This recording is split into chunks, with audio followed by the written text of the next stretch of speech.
উত্তরাঞ্চলের পানির এই ন্যায্য হিস্যা বঞ্চিত মানুষেরা আজকে সারা বিশ্বকে জানিয়ে দিতে চায় যে ভারতের সঙ্গে বাংলাদেশের 54টি যে অভিন্ন নদী, এই নদীর পানির ন্যায্য হিস্যা প্রাপ্তি এটা কোনো কারো করুণার বিষয় নয়। এটা আন্তর্জাতিক আইন অনুযায়ী এটি বাংলাদেশের প্রাপ্য, এটি বাংলাদেশের মানুষের প্রাপ্য। অথচ আমরা কি দেখছি? আন্তর্জাতিক নদী আইন, তিস্তা নদীর পানির ন্যায্য পাওনা আদায়ের জন্য আজকে আমাদেরকে আন্দোলন করতে হচ্ছে। বাংলাদেশের মানুষকে তথা উত্তরাঞ্চলের মানুষকে আজ আন্দোলন করতে হচ্ছে। এই পানি বন্টন নিয়ে আমাদের প্রতিবেশী দেশ বাংলাদেশের মানুষের সাথে অপ্রতিবেশীমূলক আচরণ করেই চলেছে। আপনাদের সকলের জানা আছে, আজকে প্রায় 50 বছর হলো ফারাক্কার অভিশাপ থেকে বাংলাদেশ মুক্তি পায় নাই। এখন আবার তিস্তা বাংলাদেশের জন্য আরেকটা অভিশাপ হিসাবে দেখা দিয়েছে। সব আন্তর্জাতিক আইন লঙ্ঘন করে আমাদের প্রতিবেশী উজানের গজলডোবায় একটা বাঁধ নির্মাণ করেছে, করে তিস্তার এই স্বাভাবিক পানি প্রবাহকে তারা নিয়ন্ত্রণ করে চলেছে। তাদের এই অপ্রতিবেশীমূলক আচরণের কারণে আজকে উত্তরাঞ্চলের লাখো কোটি জনগণ বন্যায়, খরায় দুর্বিষহ জীবন পার করছে। পানির অভাবে তিস্তার বুকে আজকে ধু ধু বালুচর। একদিকে পানির অভাবে নষ্ট হচ্ছে হাজার হাজার কোটি টাকার ফসল, আবার কখনো হঠাৎ করেই, এই দেখেন 2 দিন আগে যেমন হয়েছে, হঠাৎ করেই উজান থেকে ছেড়ে দিচ্ছে পানি, আর সেই পানির কারণে বন্যায় ভাসিয়ে দিচ্ছে সাধারণ মানুষের ঘর বাড়ি, কৃষকের আবাদি ফসল ভাসিয়ে দিচ্ছে। প্রত্যেক বছর এই বন্যার কারণে বলা যায় প্রায় সময় বন্যার কারণে এমনকি কোনো কোনো সময় বছরে 3বারও বন্যা হয়েছে এই অঞ্চলে। আর এই বন্যার জন্য প্রতি বছর তো ভাঙন তো আছেই, নদীর ভাঙন, শস্যেরও যে আর্থিক ক্ষতি হচ্ছে, প্রায় লক্ষ কোটি টাকার আর্থিক ফসলের ক্ষতি হয়।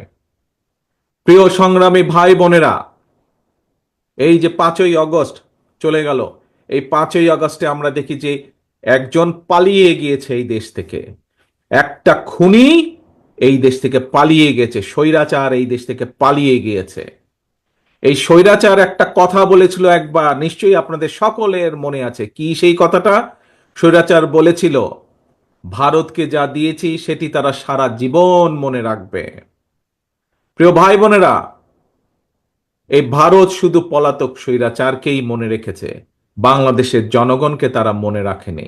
সেই জন্যই পানির যে ন্যায্য হিস্যা বঞ্চিত তিস্তাপাড়ের বিক্ষুব্ধ জনগণের মনে প্রশ্ন,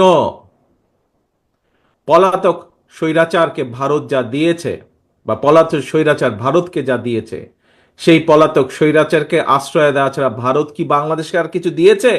কিচ্ছু দেয় নাই। সারা বিশ্ব জুড়ে, প্রিয় ভাই বোনেরা, সারা বিশ্ব জুড়েই কিন্তু সব প্রতিবেশী রাষ্ট্রের মধ্যেই সমস্যা সমাধান কিংবা পারস্পরিক স্বার্থ জড়িত থাকে। নিজ নিজ দেশের স্বার্থ রক্ষা করে প্রত্যেকটি দেশই কিন্তু সমস্যার সমাধানগুলো করে, সমস্যাগুলো নিরসন করে। আমরা সবাই জানি এটি হচ্ছে কূটনৈতিক রীতি। কিন্তু এই যে খুনি স্বৈরাচার পালিয়ে গিয়েছে যে 5ই আগস্ট, আমরা দেখেছি জোর করে অবৈধভাবে ক্ষমতা দখল করে রাখতে গিয়ে নিজেকে সে তাদের সেবা দাসীতে পরিণত করেছিল।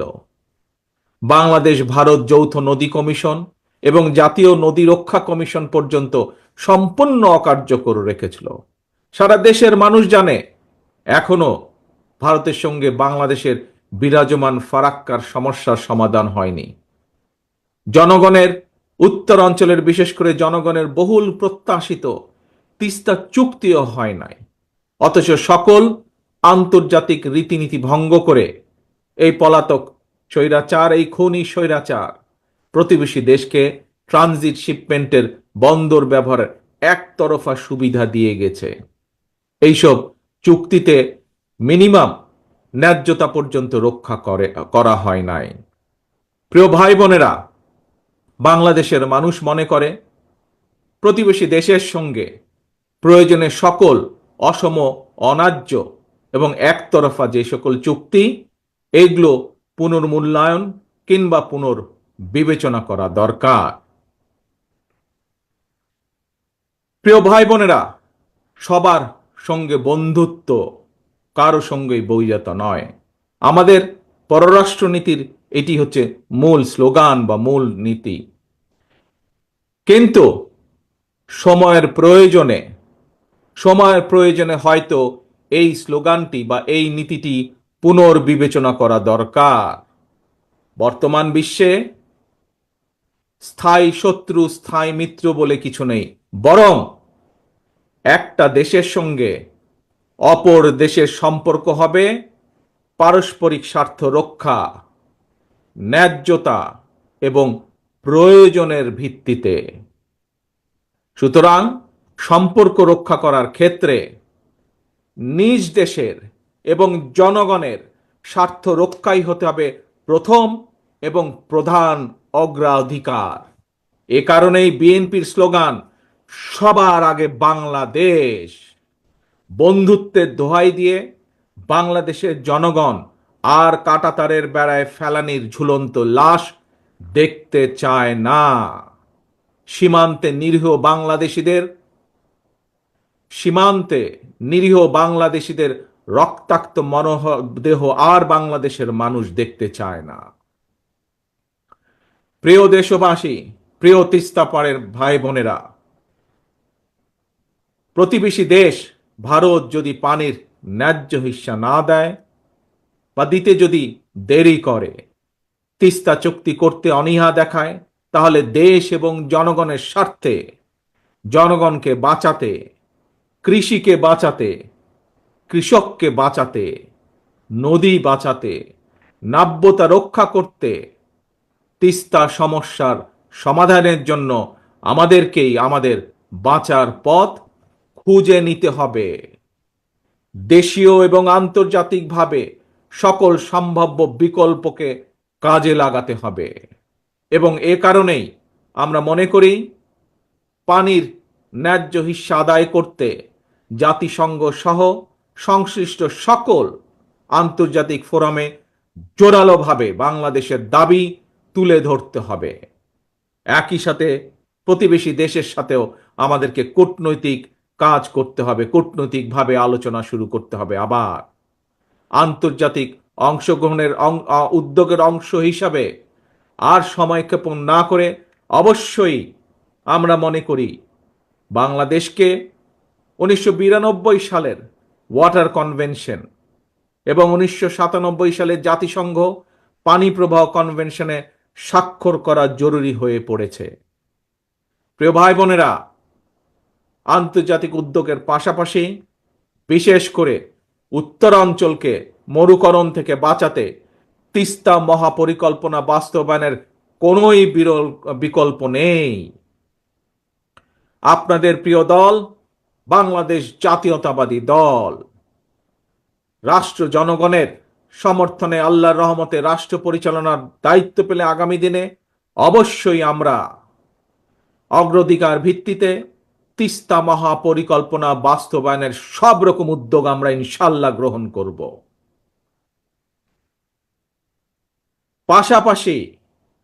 পাশাপাশি বর্ষা সহ অন্য উৎস থেকে পানি সংরক্ষণ করে রাখার জন্য বাংলাদেশের ভেতরে থাকা তিস্তার ডান পাশের 7টি নদী এবং তিস্তার বাম পাশে 5টি শাখা বা উপনদী, এগুলোকেও খনন করা অত্যন্ত জরুরি।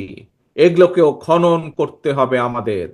এছাড়াও পানির বিকল্প উৎস তৈরি এবং পানি সংরক্ষণের জন্য নদী ও পানি বিশেষজ্ঞদের পরামর্শ অনুযায়ী দেশের বিভিন্ন স্থানে জলাধার নির্মাণ এবং পুনরায় শহীদ জিয়ার সেই খাল খনন কর্মসূচি চালু করব ইনশাল্লাহ আমরা। প্রিয় ভাই বোনেরা, আমার সামনে এখানে বহু সম্মানিত মুরব্বী রয়েছেন। সে মুরব্বীদের উদ্দেশ্যে বলতে চাই, প্রিয় মুরব্বীবর্গ, আপনাদের অনেকেরই মনে আছে সারা দেশে স্বাধীনতার ঘোষক শহীদ রাষ্ট্রপতি জিয়াউর রহমানের খাল খনন কর্মসূচির কথা।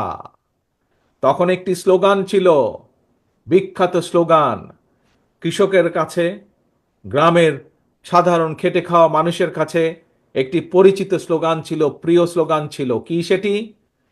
খাল কাটা হলে সারা, দূর হবে বন্যা খরা। প্রিয় দেশবাসী, উত্তর অঞ্চলের সংগ্রামী ভাই ও বোনেরা, দেশের জনগণের সকল গণতান্ত্রিক রাজনৈতিক মানবাধিকার কেড়ে নিয়ে ভোটের অধিকার ডাকাতি করে পলাতক স্বৈরাচার দেশে মাফিয়া সাম্রাজ্য গড়ে তুলেছিল। এই পলাতক খুনি স্বৈরাচারের আমলে জাতীয় নির্বাচনকে খেল তামাশার বিষয়বস্তু বানিয়ে ফেলা হয়েছিল। জনগণকে বিগত 15টি বছর ভোট দিয়ে সংসদ সরকার অর্থাৎ জনগণের নিজের সরকার প্রতিষ্ঠা করার কোনোই সুযোগ দেওয়া হয় নাই। ছাত্র জনতার গণ অভ্যুত্থানে গত 5ই আগস্ট এই মাফিয়া, এই খুনি স্বৈরাচার পালিয়ে যাওয়ার পর থেকে জনগণের অধিকার পুনঃপ্রতিষ্ঠার সুযোগ এবং সম্ভাবনা আবার তৈরি হয়েছে। ভোটের অধিকার প্রয়োগ করে জনগণের কাছে দায়বদ্ধ একটি গণতান্ত্রিক সরকার প্রতিষ্ঠার সুযোগ। কিন্তু গণতন্ত্রের পক্ষের শক্তি কিংবা সরকারের কোনো হঠকারী সিদ্ধান্তের কারণে যাতে এই খুনি পলাতক স্বৈরাচার আর তার দোসররা পুনর্বাসনের সুযোগ না পায়, সে ব্যাপারে আমাদের সকলকে সতর্ক থাকতে হবে। সে ব্যাপারে আমাদের সকলকে ঐক্যবদ্ধ থাকতে হবে অতীতের মতন। গণতান্ত্রিক দলগুলোর পক্ষ থেকে জাতীয় নির্বাচনের কথা শুনলেই অন্তর্বর্তীকালীন সরকারের কেউ কেউ বিচলিত হয়ে ওঠেন। প্রিয় দেশবাসী, প্রিয় ভাই বোনেরা, আমাদের অবশ্যই মনে রাখা প্রয়োজন, জাতীয় নির্বাচন নিয়ে এক এক উপদেষ্টা এক এক রকমের বক্তব্য এই খুনি মাফিয়া চক্রের সামনে বিশৃঙ্খলা সৃষ্টির পথ সুগম করে দেয়। এই জন্যই বিএনপি বারবার এই অন্তর্বর্তীকালীন সরকারের প্রতি তাদের কর্মপরিকল্পনার রোডম্যাপ ঘোষণা করার আহ্বান জানিয়েছে, প্রতিবার আহ্বান জানিয়েছে। তিস্তা তীরের প্রিয় ভাই বোনেরা, 2 দিন ধরে আপনারা আপনাদের দাবি নিয়ে তিস্তা পারের 11টি পয়েন্টে আপনারা কর্মসূচি পালন করেছেন। আপনাদের এই আন্দোলন অবশ্যই ইনশাল্লাহ বৃথা যাবে না। আপনাদের এই আন্দোলনের তিস্তা মহাপরিকল্পনা বাস্তবায়ন ত্বরান্বিত হবে ইনশাল্লাহ। জনগণের ভোটে বিএনপি রাষ্ট্র পরিচালনার দায়িত্ব পেলে অবশ্যই আমরা সকলকে সাথে নিয়ে তিস্তার সমস্যার সমাধান করব। তবে এই যে একটু আগে যতগুলো কথা বললাম, যে কিভাবে আমরা কি কি উপায় কি করব তিস্তার পাড়ের মানুষের সমস্যার সমাধানের জন্য, কিভাবে তিস্তা মহাপরিকল্পনা যে বাস্তবায়ন করব বা বাস্তবায়ন করার যে অঙ্গীকার করেছি, এই কাজ যদি আমাদেরকে করতে হয় তবে আপনাদেরকে একটি দায়িত্ব পালন করতে হবে, আপনাদেরকে একটি কাজ করতে হবে। সেজন্য আগামী জাতীয় নির্বাচনে আপনাদেরকে আপনাদের প্রিয় দল বিএনপির পাশে থাকতে হবে। বিএনপির দরকার আপনাদের সমর্থন। আপনাদের সমর্থন থাকলে, দেশবাসীর সমর্থন থাকলে ইনশাল্লাহ আমরা এই ধরনের তিস্তা সহ আরো যেই কাজগুলো আছে ইনশাল্লাহ সেই কাজগুলো বা সেই সমস্যার সমাধান করার আমরা সুযোগ পাবো ইনশাল্লাহ। প্রিয় ভাই বোনেরা,